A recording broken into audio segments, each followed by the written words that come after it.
ჩვენ არ ვიცით კანონი როგორ უნდა მივიღოთ ბავშვი სამსახურში. იცი ბიძია რა არის დაუწერელი კანონი.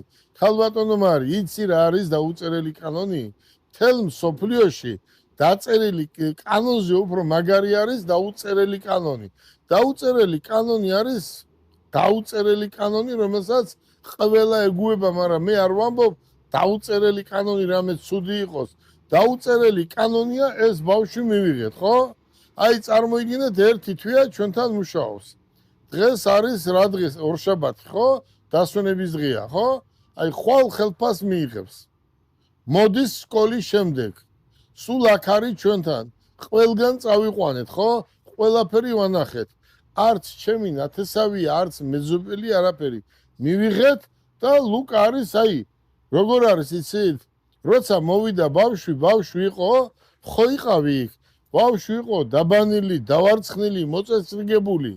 და ეს მომეწონა პირველ რიგში, ესე კი არა გაბურძგნული ბავშვები რო დადიან.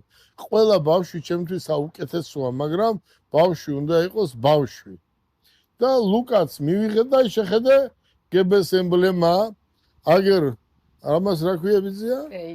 ბეიჯი, ჟილეტი და უკვე კაცია, ხო? 1 საათიც რომ მოვიდეს დღეში ეს მის ცხოვრებაში იქნება ყველაზე დიდი გადადგმული ნაბიჯი. და ამ ქალბატონს მინდა უთხრა.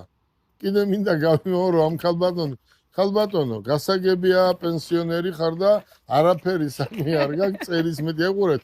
პროსტო ნახეთ რამდენი დაუწერია, მოწი აქეთ. აი უყურე რამდენი დაუწერია პროსტა. აი შეხედე რამდენი დაუწერია და მინდა გითხრა. აი ნინა აგერ გეუნები მარი შენ აიყვანე საქმე კონტროლზე. უყურე 6 ადამიანი მომიყვანე. ქალბატონო ნინა 6 ადამიანი მომიყვანე. არ აქვს მნიშვნელობა რა გვარის იქნება. 6 ადამიანს მივიღებ სამსახურში